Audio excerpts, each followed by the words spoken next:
Hello, Ram Ram, नमस्कार, जय माता दी। शिक्षा अवधि गीत चैनल में आप सभी का दिल से स्वागत है। तो आज नवरात्रि का दूसरा दिन है और हमारा 9 दिन का व्रत है। तो हम अपना पूजा आरती सब कुछ कर चुके हैं और माता रानी के पास में गाना गाने जा रहे हैं। अगर आप लोग को पसंद आए तो प्लीज़ अपनी इस छोटी बहन को प्यार दुलार आशीर्वाद ज़रूर दीजिएगा। और आप सबके बीच में एक पचरा गीत गाने जा रहे हैं। अगर पसंद आए तो ज़रूर हमारे चैनल को शेयर करिएगा, सब्सक्राइब करिएगा, लाइक करिएगा और कमेंट करके ज़रूर बताइएगा। तो चलिए सुनाते हैं आप सबके बीच में माता रानी का एक पचरा गीत। ठीक दोपहरिया मलिया खोदला पोखरवा हो, किसी चला गना हो, किसी चला गना फूलवरिया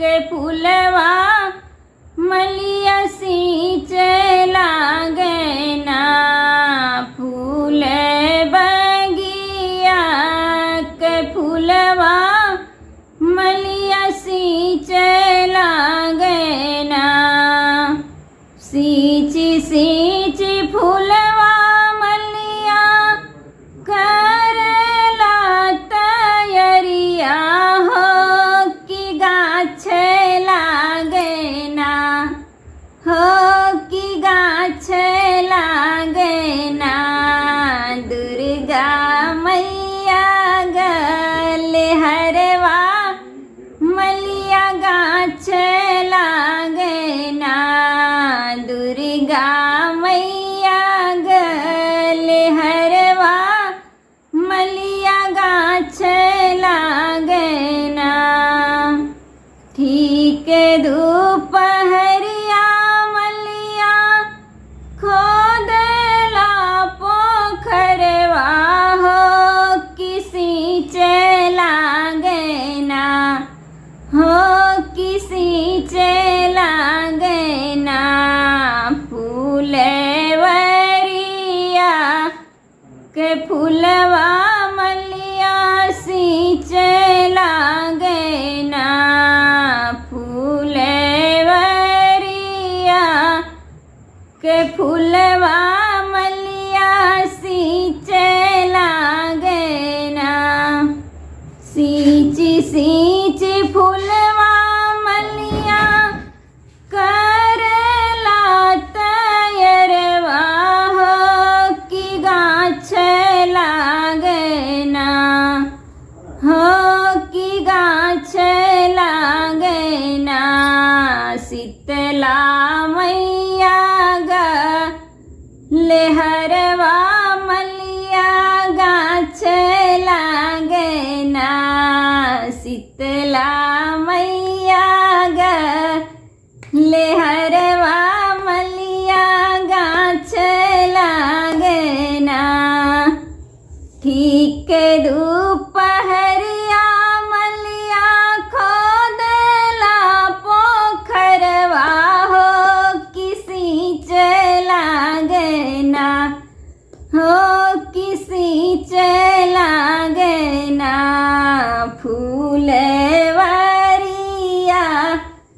के फूलवा मलिया सी चला गना सींची सींची फूलवा मलिया करला तैयारवा हो कि गाछ लागना हो कि गाछ लागना सातो देवी गल हरवा मलिया गाछ लागना सातो देवी निगल हरवा मलिया गाछ लागना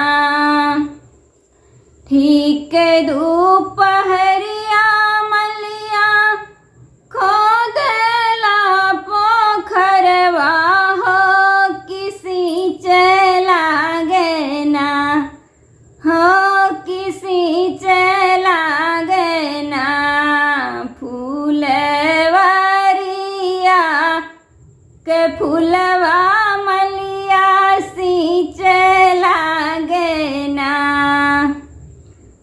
सींचे सींचे फूलवा मलिया करला तैयरवा हो कि गाछ लागना हो कि गाछ लागना नाव बहिनी गल हरवा मलिया गाछ लागना नाव देवी गल हरवा मलिया गाछ लागना।